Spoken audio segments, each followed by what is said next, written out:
ఓం శ్రీ మాత్రే నమః. నమస్కారం గురుగారు. నమస్కారం అమ్మ. ఓం శ్రీమాత్రే నమః.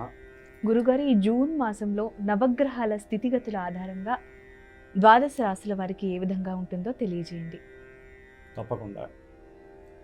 ఓం వాగర్ధావివ సంపృక్తో వాగర్ధ ప్రతిపత్తయే జగతః పితరో వందే పార్వతీ పరమేశ్వరో శరదిందు సమాకారే పరబ్రహ్మస్వరూపిణే వాసరాపీఠనిలయే సరస్వతీ నమోస్తుతే. శ్రీ జ్ఞాన సరస్వతీదేవ్యే నమః. అమ్మ, మనకి అంతరిక్షంలో ఉన్నటువంటి నవగ్రహాలన్నీ కూడా ద్వాదశ రాశుల్లో ఇమిడి ఒక్కొక్క గ్రహము కూడా ఒక్కొక్క నక్షత్రంలో ఉంటూ అవి భూలోకంలో మానవుల మీద నానా విధాలైనటువంటి రకరకాలైనటువంటి తమ యొక్క ప్రతాపాన్ని, ఆగ్రహాలని, అట్లాగే వాటి యొక్క ఆశీర్వచనాన్ని కూడా తెలుపుతూ మనం జన్మించినటువంటి సమయానుసారంగా ఇప్పుడు గోచారంలో ఈ గ్రహాల యొక్క స్థితిగతుల వలన మన యొక్క మనసుకి మూలకారమైనటువంటి చంద్రుడు, చంద్రమా మనసో జాతః అని ఆ చంద్రుడి యొక్క జన్మరాశిని అనుసరించి ఆ యొక్క రాశిలో ఉన్నటువంటి 3 నక్షత్రాలు ఉంటాయి. ఆ నక్షత్రాల వారికి, ఆ రాశి వారికి చంద్రుడు అంటే మనసుకి సంబంధించి ఈ యొక్క గ్రహాల యొక్క ప్రభావం అంతా కూడా గోచారంలో మనకి ఎఫెక్టివ్గా ఉంటూ ఉంటుంది. అంటే మనకి అశ్విని నుంచి రేవతి నక్షత్రం వరకు 27 నక్షత్రాలు కూడా ఈ 12 రాశుల్లో ఉండి మనకి ముఖ్యంగా మేషరాశి, వృషభ రాశి ఈ విధంగా ఉంటాయి. ఇప్పుడు ప్రజెంటు జూన్ ఫస్ట్ నుంచి కూడా జూన్ 30వ తేదీ వరకు సూర్య భగవానుడు అనంత విశ్వంలో ఈ గ్రహాలన్నిటికీ మూలంగా ఉన్నటువంటి పెద్ద గ్రహము ప్లస్ ముఖ్యంగా పెద్దవాడైనటువంటి ఆ సూర్య భగవానుడు వృషభ రాశిలో మనకి 14వ తారీఖు వరకు ఉండి 15వ తేదీ నుండి కూడా మిథున రాశిలోకి వస్తున్నాడు. ఎప్పుడు 30వ తారీఖు వరకు ఆయన అక్కడ ఉంటాడు. అంటే దాదాపుగా ఈ జూన్ మాసంలో ఆయన 2 రాశుల యొక్క ఫలితాలని ప్రసాదిస్తూ ఉంటాడు. అట్లాగే మనకి అతి శీఘ్రమైనటువంటి గ్రహం బుధగ్రహం.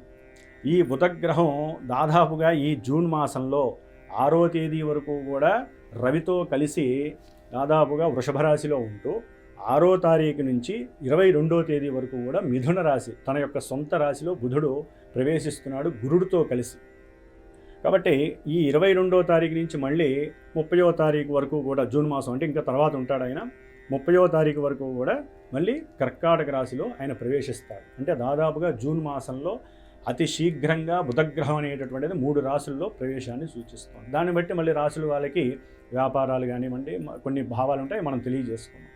శుక్రుడు దాదాపుగా 3 నెలలు 3.5 నెలల బట్టి శుక్రుడు అనుకూలం ఉంటేనే మానవుల మధ్య, ముఖ్యంగా స్త్రీ పురుషుల మధ్య ఆకర్షణ కానివ్వండి, వివాహ యోగాలు కానివ్వండి, భోగ భాగ్యాలు కానివ్వండి, ఇవన్నీ కూడా ఆ శుక్రుడి వల్లనే వస్తాయి. మరి ఆ శుక్రుడు శనితో కలిసి, రాహువుతో కలిసి షట్చక్ర వేధపడి అంటే దాదాపుగా షడ్గ్రహ వేదన అనుభవించి, పంచగ్రహ వేదన అనుభవించి ఇప్పుడు రిలాక్స్గా మేషరాశిలోకి ఈ నెల మే 31 అంటే జూన్ 1 నుంచి కూడా ఆయన మేషరాశిలోకి అడుగు పెడుతున్నారు శుక్ర భగవానుడు.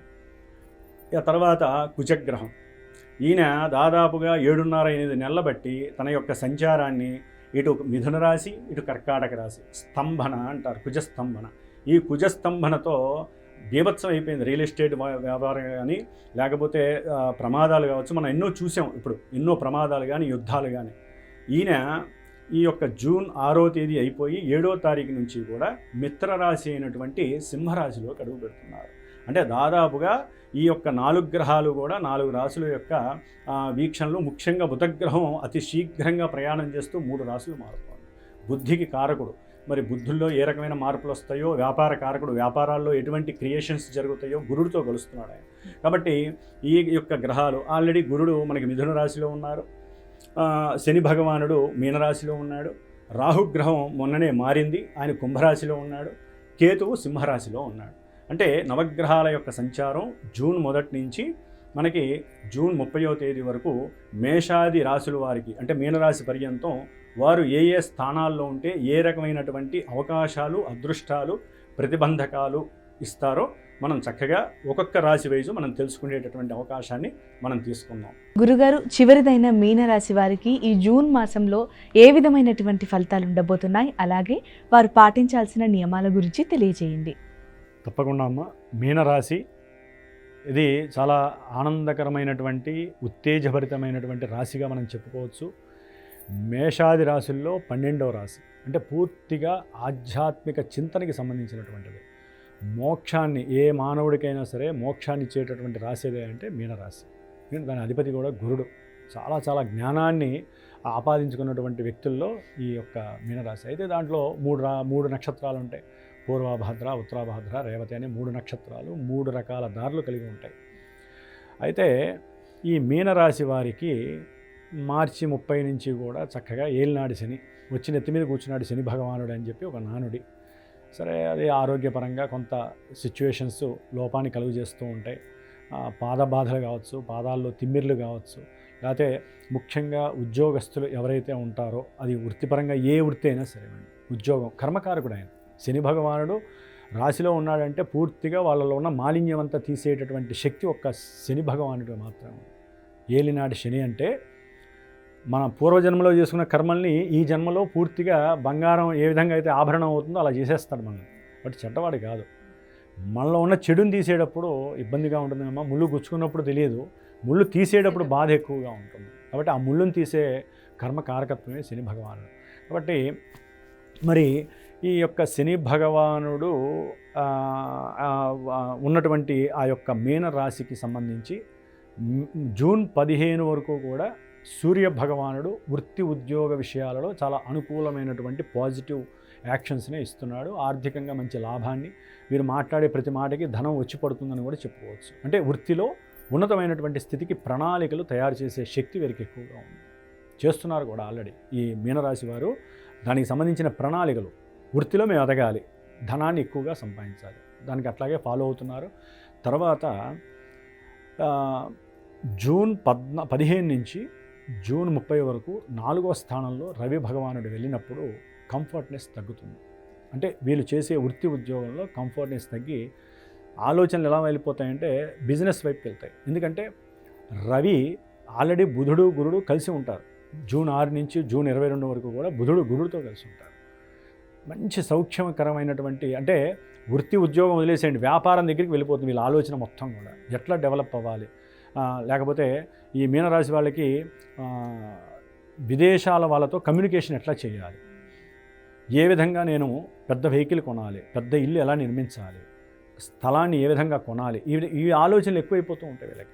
కంపల్సరీ సాధిస్తారు కూడా మీనరాశి.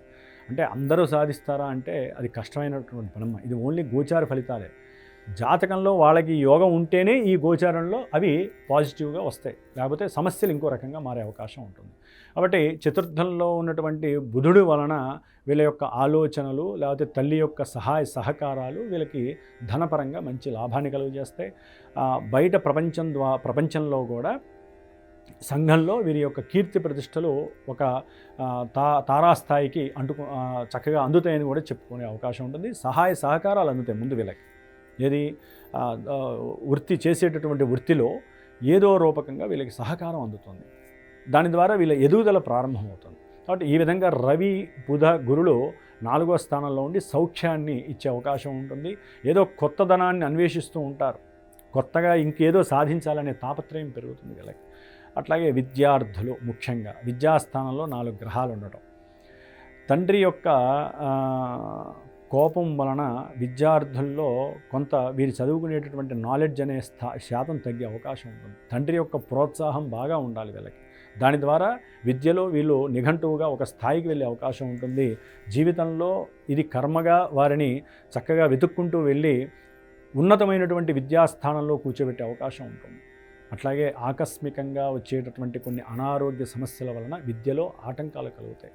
ముఖ్యంగా భార్యాభర్తల మధ్య తగువులు ఏదైనా ఉన్నట్లయితే కనుక వాటిల్లో ఒక పెద్దన్నలాగా గురుడు కాస్త వీళ్ళని కూర్చోబెట్టి మాట్లాడటం, వాళ్ళకి సౌఖ్యంగా ఉండేటటువంటి వ్యవహార విషయంలో మాట్లాడటం, ఇలాంటివి చేయడం ద్వారా కొన్ని ఆకస్మికంగా కోర్టు కేసులు కూడా పక్కకు వెళ్ళే అవకాశం ఉంటుంది. గురు దృష్టి అంత గొప్పగా పనిచేస్తుంది.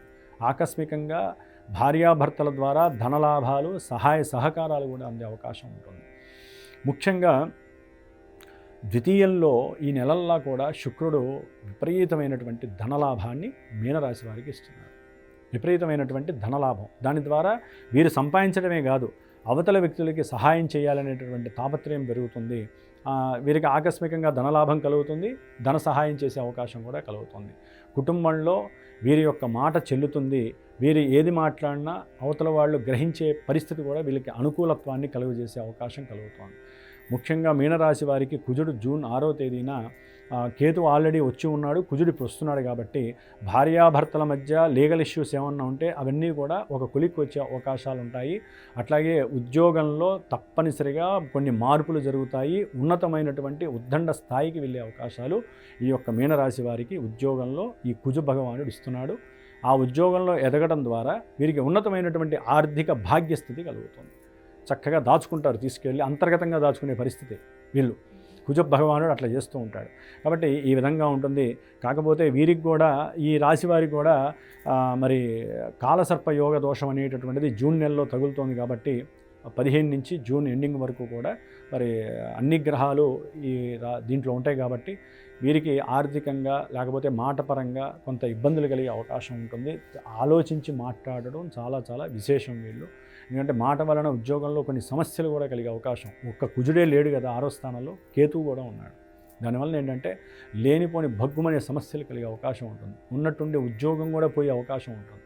కాబట్టి మనం 2 రకాలుగా ఆలోచించుకోవాలి. కేతువు మల్టిపుల్ యాక్షన్స్ని ఇస్తూ ఉంటాడు. కుజుడు ఒక్కడే కాదు, కుజుడితో కలిసిన కేతువు బీభత్సాలని సృష్టించే అవకాశం ఉంటుంది. ఇస్తే అనుకూలమైనటువంటి పరిస్థితి, లేకపోతే పూర్తిగా కిందకి తీసేసేటటువంటి పరిస్థితి. కాబట్టి మీనరాశి వారికి ఉన్నంతలో ఆర్థికంగా బాగుంటుంది, కుటుంబ సౌఖ్యం దొరుకుతుంది, భార్యాభర్తల మధ్య అన్యోన్యత కలుగుతుంది. అట్లాగే విద్యార్థులకి అనుకూలమైనటువంటి పరిస్థితులు కలుగుతున్నాయి. చేసే వృత్తి వ్యాపారంలో ఉన్నతమైనటువంటి విస్తరణ కోసం వీళ్ళ ఆలోచనలు బాగా మెండుగా తీసుకెళ్లే పరిస్థితి. తండ్రితో కొంచెం ఆలోచించి నిర్ణయాలు తీసుకోకపోతే మటుకు తండ్రి యొక్క అంటే పిత్రార్జిత విషయంలో ఆయన సంతకం పెట్టనని భీష్మించి కూర్చునే పరిస్థితులు కలుగుతాయి. కాబట్టి అనుకూలంగా ఉంటూ ఆయన్ని ఆనందపరుస్తూ ఉంటే చక్కగా వారికి మీనరాశి వారికి తండ్రి పరంగా వచ్చే స్థిర చరాస్తుల విషయంలో చక్కగా అనుకూలమైనటువంటి పరిస్థితులు కూడా కలిగే అవకాశం ఉంటుంది. మీనరాశి వారికి కాస్త 12వ స్థానంలో ఉన్న రాహువు వలన అనారోగ్య సూచనలు, అనుకున్న సంకల్పాలు నెరవేరక డిసప్పాయింట్మెంట్స్ అవ్వటం, దాని ద్వారా వీరికి ఫ్రస్ట్రేషన్స్ ఎక్కువయ్యే అవకాశాలు ఉంటాయి. కాబట్టి మెయిన్ వీరు చేయవలసిందల్లా ఒక్క గ్రహానికి, రాహుగ్రహానికి చేసుకుంటే చాలు. రాహుగ్రహ అనుగ్రహం ఉంటే అంటే రాహుగ్రహ స్తోత్రాన్ని లేకపోతే మెయిన్ రాహుగ్రహ జపాన్ని చేయించుకోండి సంవత్సరానికి ఒకసారి. లేకపోతే దుర్గాదేవి ఆరాధనే మీకు శరణ్యం. ఓం దుర్గాయే నమః.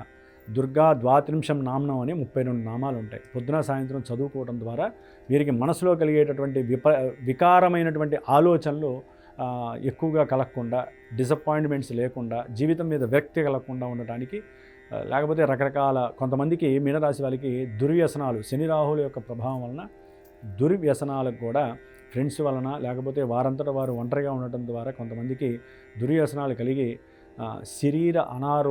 శరీర ఆరోగ్యం మీద ఎక్కువగా ఇబ్బందులు పడే అవకాశం ఉంటుంది. కాబట్టి వీరు ఏలినాటి శనికి ఇటు రాహుగ్రహం సరిగ్గా లేనందుకు వీరు హనుమాన్ చాలీసా పారాయణ వీలుంటే 5 రోజులు చేయించుకోవడం ఏదైనా బ్రాహ్మణ చేత. వీరికి వచ్చుంటే కనుక 14 రోజులు చేసుకొని 14వ రోజు వెళ్ళి స్వామివారికి తమలపాకు అర్చనలు చేసుకోవడం. దుర్గాదేవికి 18 రోజులు దుర్గా సూక్త జపాన్ని ఆచరింపజేయడం బ్రాహ్మణ ద్వారా. లేకపోతే వీరే దుర్గాదేవి 32 నామం చదువుకొని దుర్గాదేవికి ఏదైనా మినువులతో చేసినటువంటి గారెలు ఉంటాయి, అవి నైవేద్యం పెట్టి 10 మందికి దానం చేయడం. ఇట్లా ఏదైనా సరే మన యొక్క మనసు మీద మాత్రమే ప్రభావం చూపించే గ్రహాలు మనం మనసులో ఎంత స్టాండర్డ్గా నిర్ణయించుకుంటామో, మన మనసు ఎంత ప్రశాంతంగా ఉంచుకుంటామో అప్పుడు మాత్రమే మనకు విజయాలు సంప్రాప్తిస్తాయని అందరూ గుర్తుంచుకోవాల్సినటువంటి విషయం. కాబట్టి జ్యోతిష్యం అనేటటువంటిది భయాన్ని పెట్టేది కాదు, భయపడేటటువంటిది కాదు. ఇది ఒక అత్యద్భుతమైనటువంటి అంతరిక్ష శాస్త్రం. అంతరిక్షంలో మనం ఉన్నాం, మనం అంతరిక్షాన్ని సృష్టించాలి. కాబట్టి ధైర్యంగా జ్యోతిష్యాన్ని నమ్మాలి, ధైర్యంగా ముందుకు నడవాలి. పరిహారాలు చేసుకుంటూ కొన్ని మనం చేసుకుంటూ ఉంటే కొన్ని బ్రాహ్మణులు చేసే ఉంటాయి. వాటి చేసుకుంటూ అందరం కూడా ఆనందంగా ఉండటానికి ఈ జూన్ నెల 12 రాశుల వాళ్ళందరికీ కూడా అనుకూలమైనటువంటి ఫలితాలు కలగాలని ఆశీర్వదిస్తూ ఆ గ్రహాలు అందరినీ కూడా ఆశీర్వదించాలని మనస్ఫూర్తిగా మనందరం కోరుకుందాం. కాబట్టి ఈ విధంగా మీనరాశి వారికి అనుకూలమైనటువంటి ఫలితాలు కలుగుతాయని, కలగాలని ఆశిస్తూ ఓం శ్రీమాత్రే నమః. మీనరాశి గురించి చాలా చక్కగా వివరించారు గురుగారు. ధన్యవాదాలు.